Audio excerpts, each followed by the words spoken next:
नमस्कार दर्शकों, बात आज के चैनल के कार्यक्रम टॉप 10 में आपका स्वागत है। इस कार्यक्रम में हम आपको देश दुनिया की दमदार 10 बड़ी खबरें बताएंगे। तो नजर डालते हैं अभी तक की 10 बड़ी खबरों पर।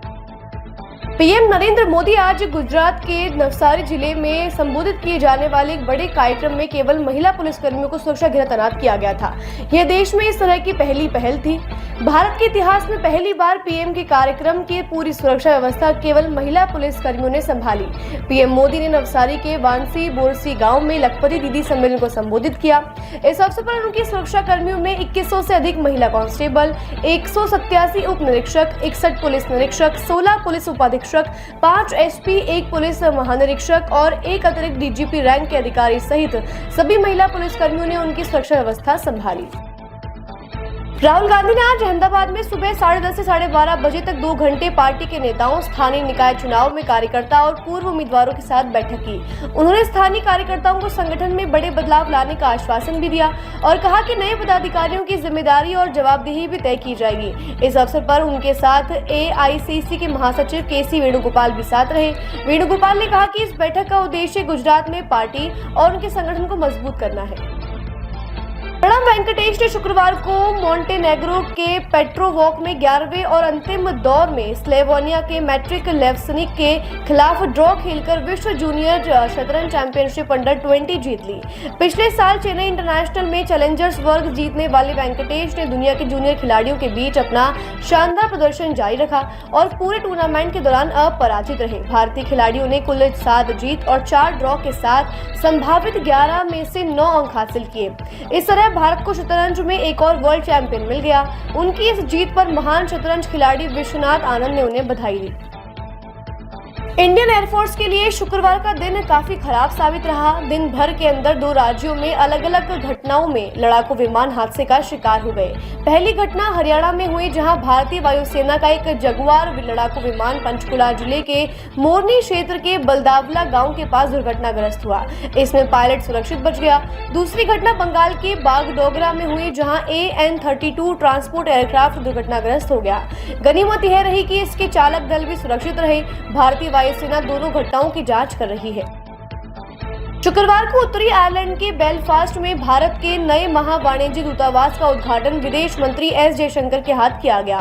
समुदाय के नेताओं और गणमान्य व्यक्तियों को संबोधित करते हुए जयशंकर ने कहा कि यह कदम भारत और ब्रिटेन के बीच द्विपक्षीय संबंधों की मजबूती और प्रवासी समुदाय के योगदान की सराहना का प्रतीक है। जयशंकर ने कहा, हमने बेलफास्ट में हमारी ब्रिटेन और यूरोपीय नीतियों के लिए कई मायनों में एक मिलन स्थल देखा। हिंद महासागर में 3 महीने से चल रहा नौसैनिक अभ्यास का समापन हुआ।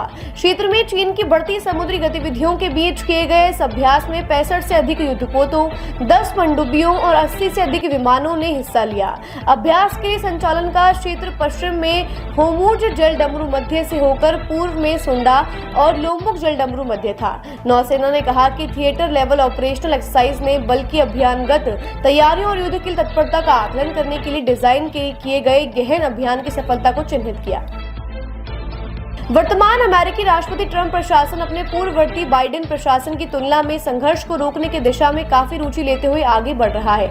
यूक्रेन युद्ध को समाप्त करने के इरादे को दर्शाने वाले ट्रंप की घोषणा के बारे में पूछे जाने पर भारत में रूस के राष्ट्रदूत डेनिस अलीपोव ने अमेरिका के सामने रूस के युद्ध संबंधित दृष्टिकोण के व्यापक रूप को पेश करना चाह रहा है। यह बात डेनिस अलीपोव ने इंडिया टुडे कॉन्क्लेव में कही।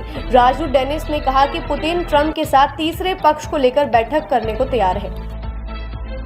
गृह मंत्री अमित शाह ने आज राज्य के हालात पर समीक्षा बैठक की। इस दौरान उन्होंने सड़कें ब्लॉक करने वालों पर सख्त कार्रवाई करने के निर्देश दिए। गृह मंत्री ने आज से सभी सड़कों पर बेरोक-टोक आवाजाही सुनिश्चित करने का आह्वान किया। वहीं अलग अलग समुदायों ने 20 फरवरी से अब तक 300 से ज्यादा हथियार सरेंडर किए हैं। मुख्यमंत्री बीरेंद्र सिंह ने 9 फरवरी को इस्तीफा दे दिया था। इसके बाद मणिपुर में 13 फरवरी को राष्ट्रपति शासन लागू कर दिया गया था।